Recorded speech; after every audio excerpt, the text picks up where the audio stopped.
अस्सलाम वालेकुम, कैसे हैं आप सब। आप सब ने प्रीवियस लेक्चर में जो चीज़ें माई एसक्यूएल के बारे में पढ़ी, जैसा कि हमने टेबल हमने बनाया डेटाबेस प्रोजेक्ट 1 के नाम का। उसके अंदर हमने यूज़र्स का टेबल बनाया था। दैन उस टेबल में हमने डिफरेंट कॉलम्स बनाए थे, like U I D, U name, U password, U registration, U fee. और हमने ये सारा डेटा अपने PHP फाइल में फैच किया था। यहाँ तक हमारा कवर हो गया था। देन अब हमारी बारी है कि हम एक अनदर टेबल बनाएं। उस टेबल का डेटा हम इस टेबल के कॉलम में ऐड करेंगे, जो अभी यहाँ बना नहीं है, बट वो मैं आपके सामने बनाने वाला हूँ। तो उस टेबल का इस टेबल में जो कॉलम ऐड होगा उसका नाम है क्लास। तो मैं MySQL पे आते हैं।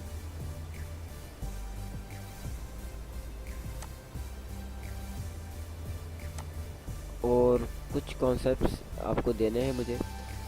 ये है कि जो डेटाबेस होता है, आप उसको या तो डिलीट कर सकते हो या तो क्रिएट कर सकते हो, बस डेटाबेस को।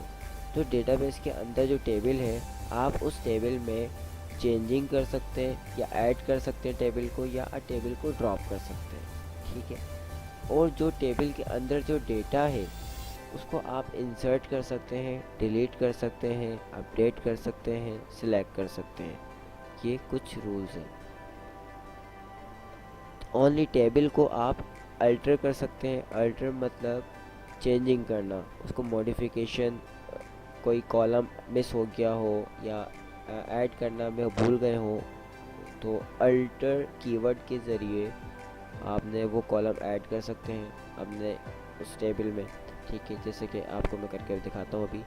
एंड आप टेबल को आप चेंजिंग कर सकते हैं अल्टर कीवर्ड के ज़रिए, और आप टेबल को क्रिएट कर सकते हैं, और टेबल को आप डिलीट कर सकते हैं, मतलब ऐड या ड्रॉप। तो अभी हम कुछ चेंजिंग करेंगे, मतलब अपने टेबल में।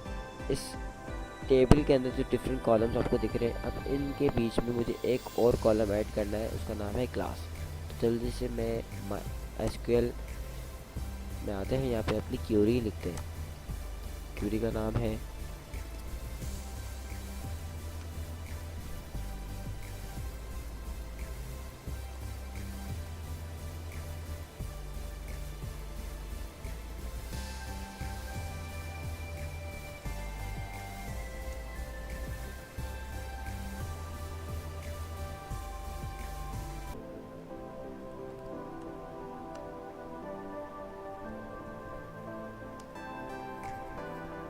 अब इस पूरी क्यूरी का मतलब ये है कि हम कर रहे हैं अल्ट मतलब जैसे कि मैंने बताया कि टेबल में चेंजिंग करता है, ये कीवर्ड के ज़रिए आप टेबल में चेंजिंग कर सकते हैं। मैंने कहा अल्ट चेंजिंग करो टेबल को। कौन सा टेबल को? टेबल का नेम। ऐड करो। ऐड क्या करना है? क्लास, ठीक है। तो ये कॉलम ऐड हो जाएगा हमारा क्लास, जिसकी वर्चार एक फंक्शन है या टाइप है, उसकी 91 है, उसकी लेंथ रख दी। देन हमने आफ्टर यू रजिस्ट्रेशन, मतलब इस कॉलम के बाद ये हमारा कॉलम ऐड होगा। तो इस यूज़र रजिस्ट्रेशन कॉलम के बाद, आफ्टर का मतलब के बाद, इस कॉलम के बाद हमारा क्लास वाला कॉलम जो अभी ऐड नहीं था अब ऐड हो जाएगा। गो पे क्लिक करते हैं तो आपके सामने एक successfully return an empty browse. यहाँ पे देख सकते हैं आपके सामने एक कॉलम ऐड हो चुका है, बट नल है। नल मतलब ब्लैंक है। तो अब इसमें हम कोई वैल्यू ऐड करेंगे, बट अभी ब्लैंक है। अब एक न्यू टेबल बनाते हैं, जैसे कि मैंने शुरू में आपको बताया। उस टेबल का नाम होगा क्लास, बट हम खुद क्रिएट करते हैं।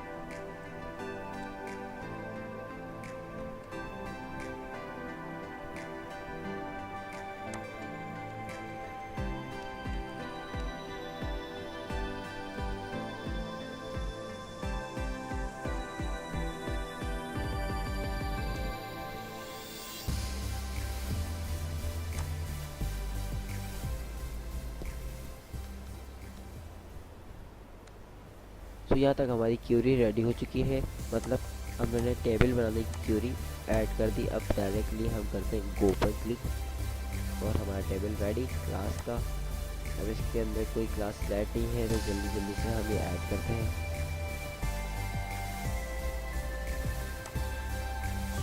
तो मैंने जल्दी से 2 क्लासेस ऐड कर दी हैं आपके सामने, एक नंबर 1 पे वेब डिज़ाइनिंग एंड नंबर 2 पे ग्राफिक डिज़ाइनिंग। अब ये मुझे डेटा अपने यूज़र्स वाले टेबल में यहाँ चाहिए, तो इसको अभी हम नल कर रखेंगे। अब कुछ क्यूरी हमें ऐड करनी पड़ेगी। अपने सबलाइम एडिटर में आते हैं और यहाँ तक आपके सामने कवर हो चुका था। और न्यू चीज़ मैं आपको बताते चलूँ कि हमने यहाँ तक कवर हो चुका था, हमारा कर लिया था, बट मैंने कुछ न्यू फीचर ऐड किए लाइक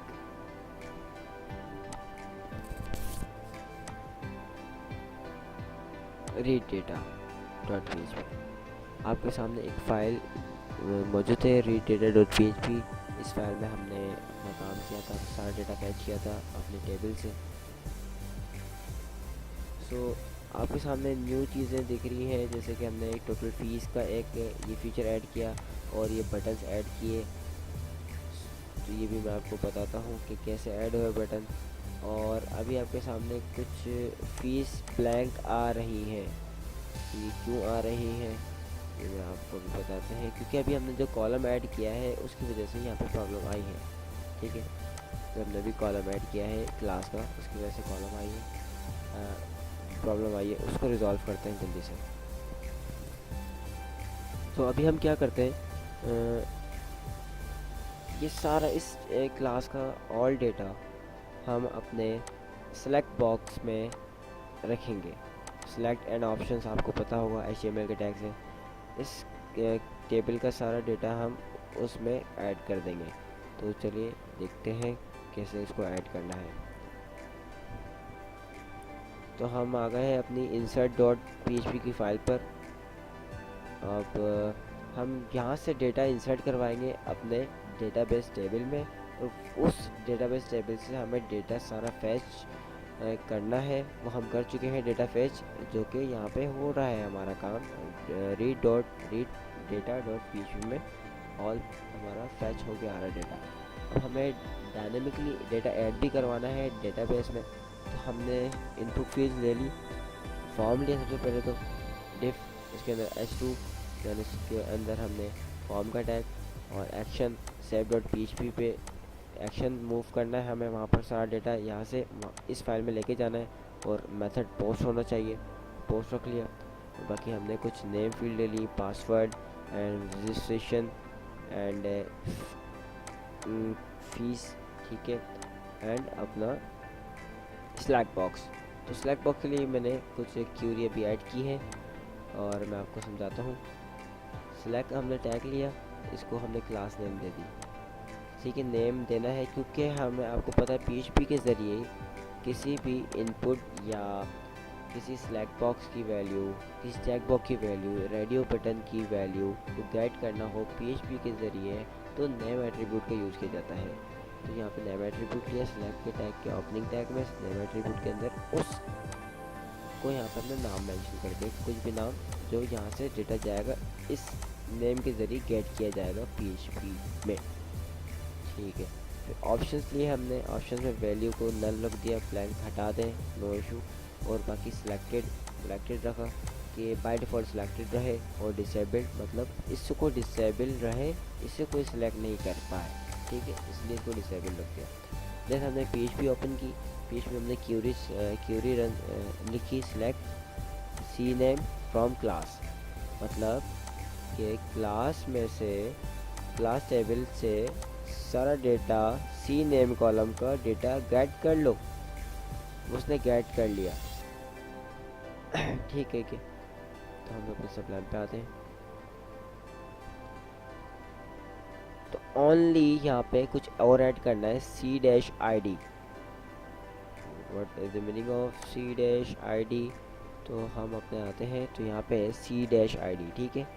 तो यहाँ पे भी हमें C-ID देना पड़ेगा, या तो हम इसको कह देते हैं सेलेक्ट कर लो ऑल स्टैटिक, सेलेक्ट करो ऑल फ्रॉम क्लास, सारा डेटा आ जाएगा। तो वैल्यू में हमें देना है C dash I D and C dash name. अब वैल्यू में हमने ऑप्शंस की जो वैल्यू होती है वो PHP में वैल्यू उठ के इस नेम में स्टोर हो जाती है।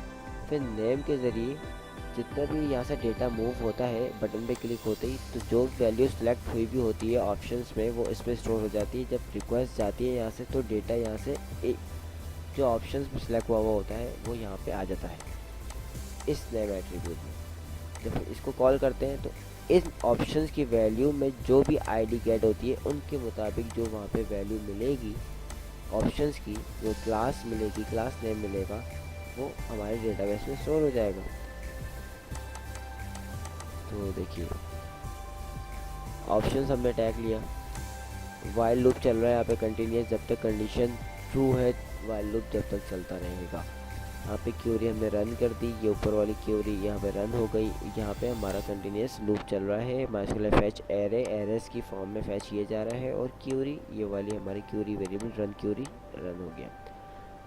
अब हमने ऑप्शंस के टैग में वैल्यू एट्रीब्यूट में PHP इको रो ये वेरिएबल स्क्वायर ब्रैसेस और C_ID, ये ID कॉलम नेम है जो हमारे डेटाबेस में है, ये नेम, ठीक है।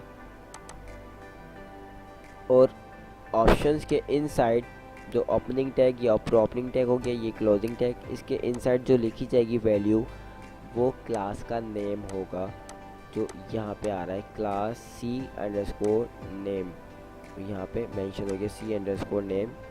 इस रो में, इस रो वेरिएबल में ऑल कॉलम्स के नेम आ रहे हैं, तो ये ऑल कॉलम्स के नेम में से एक कॉलम का नेम ये भी है। तो इस पूरे टेबल में 2 ही कॉलम है, नंबर 1 C_ID, C_name, यहाँ पे भी ऐसा ही कुछ हुआ है। तो यहाँ हमने अपने वाइल लूप को क्लोज किया, PHP ओपन करके वाइल लूप को, ये यहाँ पे ये कर्ली ब्रेसेस वाइल लूप के ओपन थे तो यहाँ वाइल लूप के हमने क्लोज कर दिए, ठीक है। तो यहाँ पे हमारा PHP का कोड रन हो गया। कंट्रोल से सेव करते हैं, इसका आउटपुट चेक करते हैं फ़ौरन से, और जल्दी से यहाँ आएंगे और अपने इंसर्ट वाली फाइल पे आ जाएंगे। ये हमारी फाइल है, XAMPP हमारा ओपन है, हमारा folder learn PHP and SQL के अंदर इंसर्ट की फाइल पे आएंगे, insert.php। अब यहाँ पे हमें डेटा मूव करना है। अब आपने देखा हमने सेलेक्ट पे काम किया, अभी सेलेक्ट हमने इस टेबल से सारा डेटा हमने सेलेक्ट ऑप्शंस वाले में टैग में फैच कर लिया। तो इसे चेक करें, आप देखें जो सिलेक्ट करेंगे वो हमारी वैल्यू गेट होगी। आपके सामने सारा डेटा मौजूद है। तो आप सब ये पहले रेडी करके और रेडी रखें, उसके बाद हम इस सारे फॉर्म का डेटा अब हम यूज़र्स वाले टेबल्स में सेव करवाएंगे, ठीक है। ऑल डेटा यहाँ से जाएगा और इस टेबल में आके सेव होगा। तो गाइस तब तक के लिए अल्लाह हाफिज़।